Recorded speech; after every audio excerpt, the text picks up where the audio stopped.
What's up, guys? If you haven't already, make sure to subscribe to this channel, leave a comment below. So, a lot of people have been asking me about 0 to 1, Peter Thiel's book. I think it's probably one of the best business books of all time. Probably second to Seeking Wisdom with Charlie Munger and Peter Bevelin.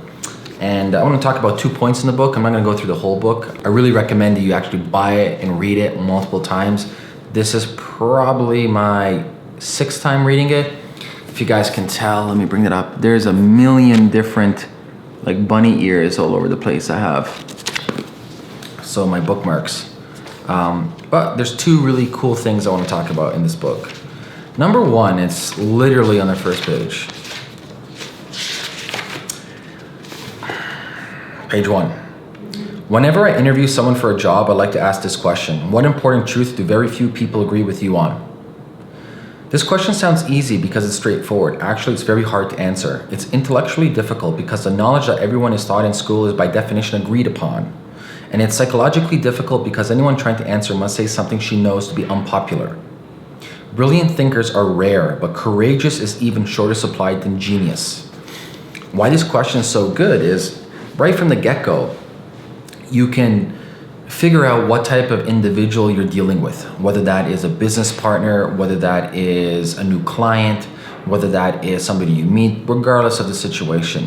And I really believe it's of utmost importance today than ever because we're living in a society of yes people right now. Just see what's happening in the world.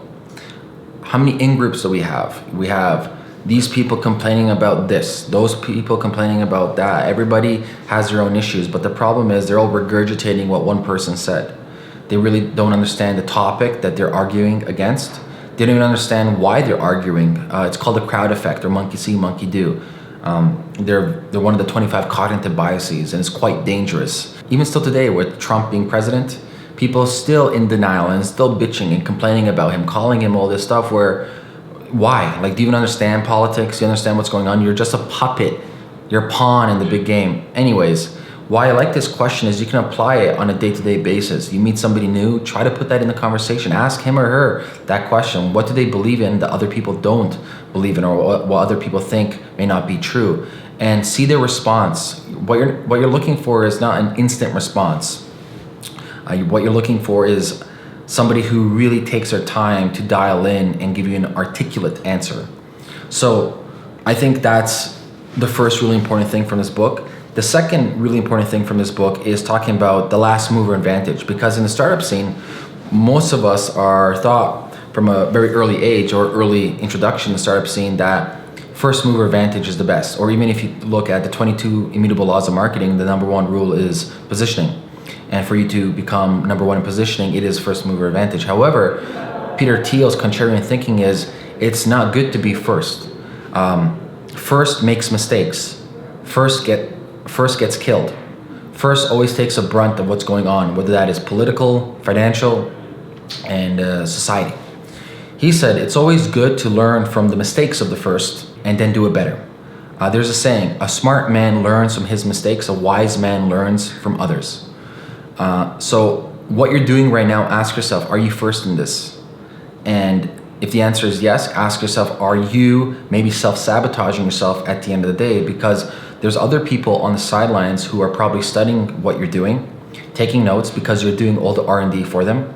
You're on the front lines, and maybe they can come around with a bigger budget, and it happens all the time. Big companies, big corporations that come around with like $100 million budget, they undercut all these small businesses because the small businesses did it first, and they just either buy them out for pennies on the dollar or they bury them in litigation. Business is dirty, just keep that in mind. It's not all sunshine and fucking flowers.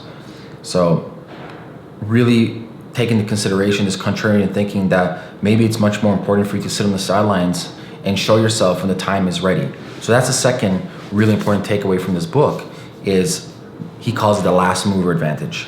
And finally, number 3, and you probably heard about this before, it's on page 113 if you're interested. He talks about cash is not king. For people to be fully committed, they should be properly compensated. Whenever an entrepreneur asks me to invest in his company, I ask him how much he tends to pay himself. A company does better the less it pays the CEO. That's one of the single clearest patterns I've noticed from investing in hundreds of startups. In no case should a CEO of an early stage venture backed receive more than $150,000 per year in salary. It doesn't matter if he got used to making much more than that at Google, or if he or she has a large mortgage or a hefty private school tuition bill. Now, he goes on to talk about the fact that money does not solve your problem. What solves your problem is having a well-oiled machine, proper talent, and a proper organization with your founders. Because at the end of the day, money is used as a tool to fix issues. Now, money is executed by very smart individuals. So you can't give money to a broken team. It's not going to fix the problem. So he states at the beginning, no matter what you do, spend much more time doubling down on the relationships with your founder or co-founders, and really understand, can you guys work together? What is your long-term vision? And be fair from the beginning with your equity. For example, when he had his company and Elon Musk has his company and they joined together to make PayPal, they said right from the get-go, 50-50, no hidden shit, let's split down the middle regardless of how much your company made, how much my company made. So it's really important that you have transparency with your founders at the beginning, and it's really important that you set the guidelines right from the beginning. And using his contrarian thinking, asking these really hard questions and seeing what type of characters are you going in business with. So I just want to give you a quick primer on that. I know it's not super in-depth, but I really do recommend you read this book and use it as a guideline and take notes from it and apply it in your life. If you guys have any question, leave a comment below this video, and peace.